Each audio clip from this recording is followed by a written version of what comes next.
So I'm recording this video at the end of one year and the beginning of another, but this could apply to you not just if you're going through like a chronological change of the year where people usually reflect on things and think about what they want next year or where things are going wrong, but also if you feel you're just kind of backed into a corner a little bit and maybe you haven't grown as much as you would like, maybe you feel a little bit stalled in life and business, maybe you just feel you could be doing better and you have some like really ambitious goals.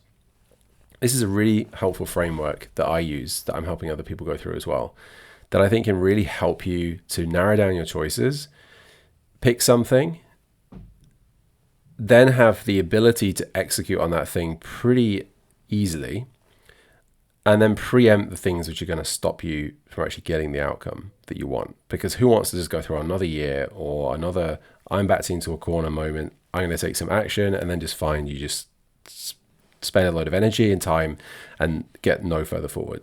Nobody wants that. So this is going to help you to avoid that, okay?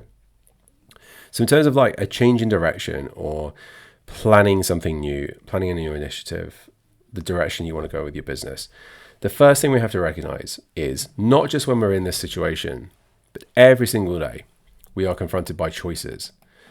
And this isn't so much like you going into the market and you're looking at and assessing different options. This is choices are actually coming at you as well. Okay, so there's a little bit of you going out, but there's a lot of choices coming to you. Like, do you want to buy this new product? Do you want to try this new service? Here's a free trial for this thing. We guarantee to do this and this and this for you. And you're always saying no or yes or maybe, and you're just constantly having to ping pong these different decisions out, right? We need to eradicate the noise and calm things down a lot. So choices have to be vastly reduced. It's a bit like Warren Buffett picking stocks. He will take a load and then reduce them way down to only a few options. And those options then have to fit certain criteria, and they have to have like maximum upside if we're going to invest in those things, right? And the same should be true of us. If we choose to invest our time, energy into something, it needs to be something that we go out and actually consciously pick, right? It can't just be stuff that's thrown at us and we have to kind of sort through it, because that takes a huge amount of mental bandwidth. So the first thing you have to do is you have to reduce the noise. And then in doing that, you can start to make a choice. Okay, the choice is going to result in a decision, which is our next step here. There is a huge amount of leverage in making a decision. And a frame of reference to being able to make a decision is to ask yourself this question: what do you actually want? Okay, so by putting that to yourself and thinking, what would be most fulfilling? Not what should I do, or what do these people think I should do? Even what does the market say I should do? What do you actually want that's going to give you the energy and the motivation to get up every day for the next 12 months and do this thing? What's that vision that you can create in your mind where every time you think about it, you get excited and you're like, oh yes, that's the vision. That's why I'm doing what I'm doing. That's what I want you to focus on. Like, what do you actually really, truly want? Even if it's not this business and it's a completely different business, make a decision around it. I am going to do X, because you know what will happen? You'll be able to make a huge decision, a tectonic decision. Like, yeah, I actually don't like this business. This isn't what I thought I would be doing. I'm working with someone right now with a product-based business who realized that he actually never thought he would be selling products. He didn't want to be selling products. He wanted to be able to help people more deeply than that. We've been able to pivot things so that he's able to do both and feel very good about that. But it's a huge seismic shift. But it's good because it suddenly eradicates choice, right? If we're going to go in this direction, we no longer need to design and create more product. Great. I hate creating and designing product, says my client. So now we can eradicate that. We don't need to expand our dispatch team. We don't need to take on this new factory. We're not doing that anymore. The decision has been made, right? Another example, I'm shutting down my agency. Right, great. So my choices are vastly reduced. I don't need to create this new package. I don't need to offer these new price options. I don't need to do any more outreach. The decision has been taken in line with what I actually want. Okay, that's the key decision here. Once you've made the decision, now we have levers to pull.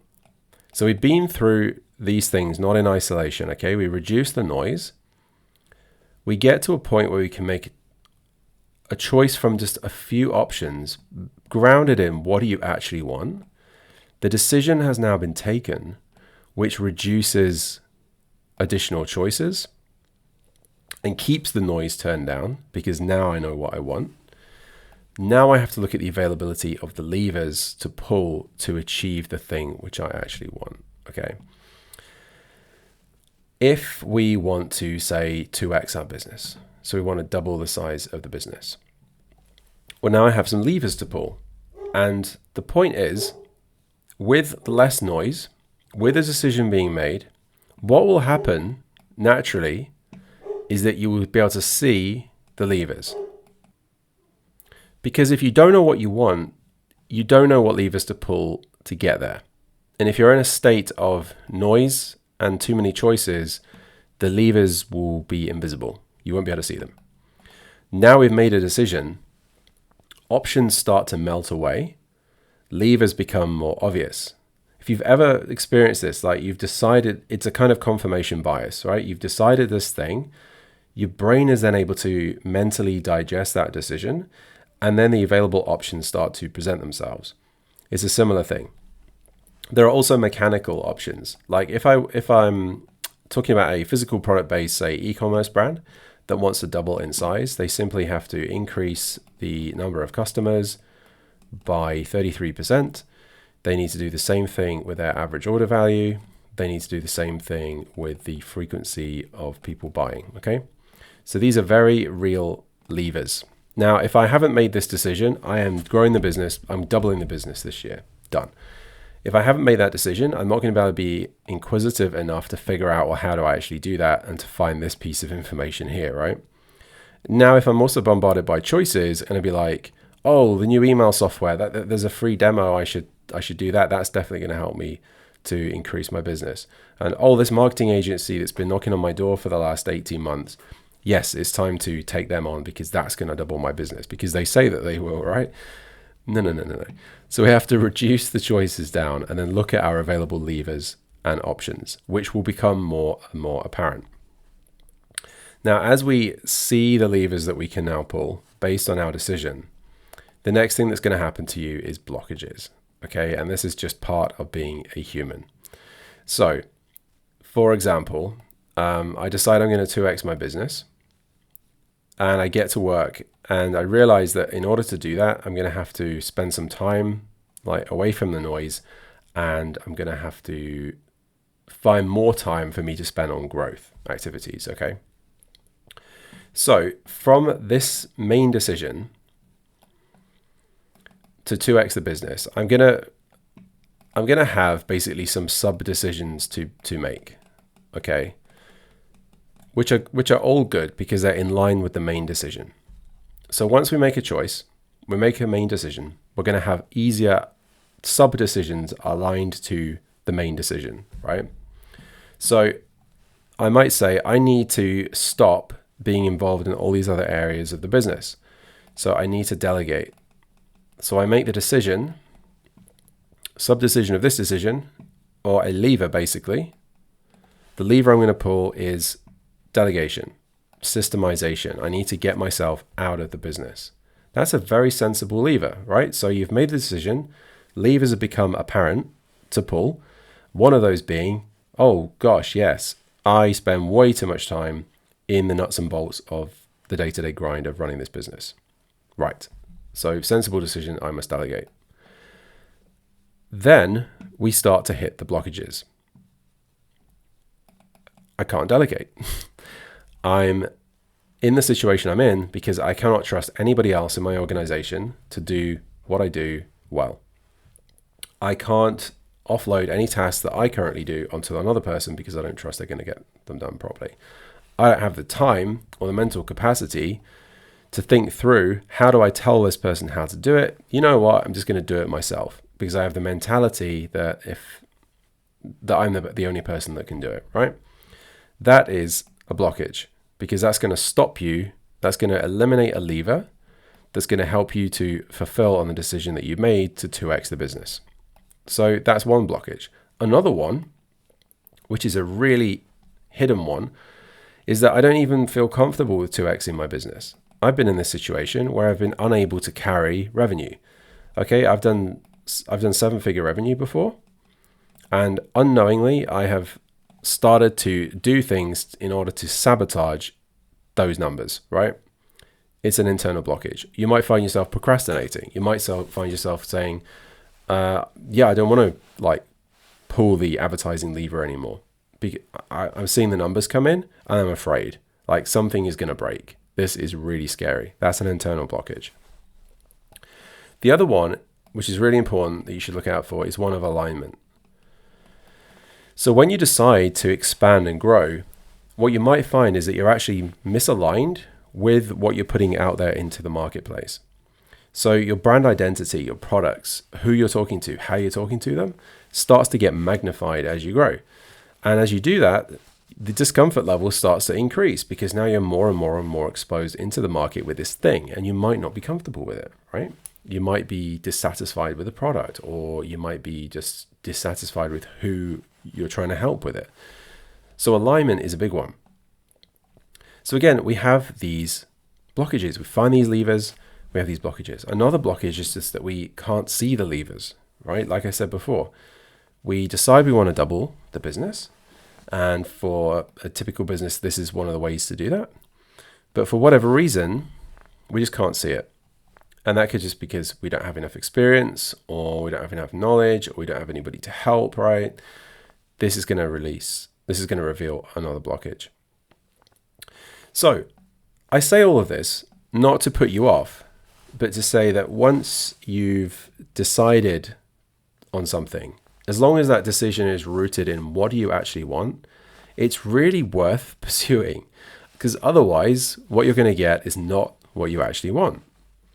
But as you pursue it, I want you to be aware that these things are going to happen.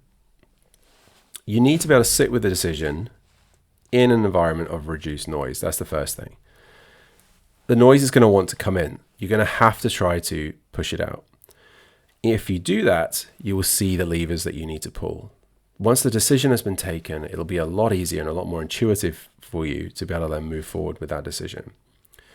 But I don't say this to put you off. I say this to be realistic, that you're going to encounter blockages.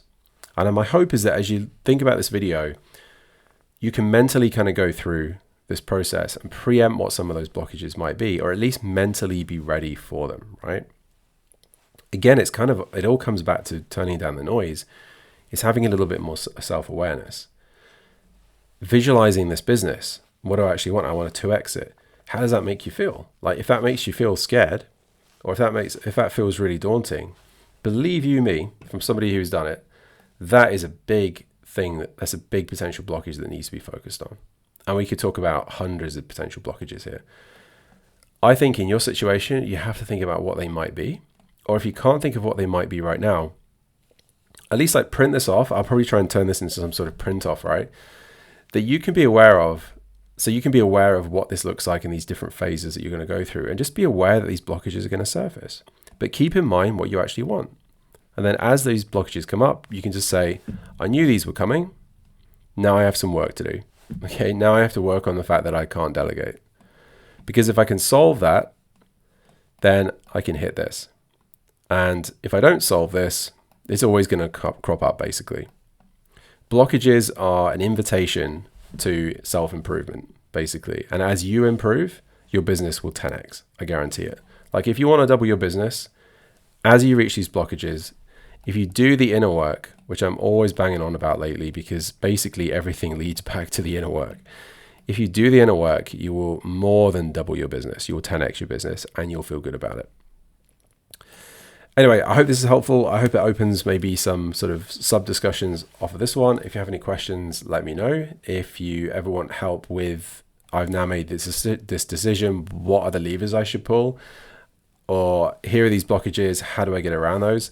That's the purpose of the breakthrough call, which I do every single week. Or of course, you can contact me directly, and I'm more than happy to chat through it with you as well. So thanks a lot for watching this one, and I'll see you in the next one. Take care. Bye.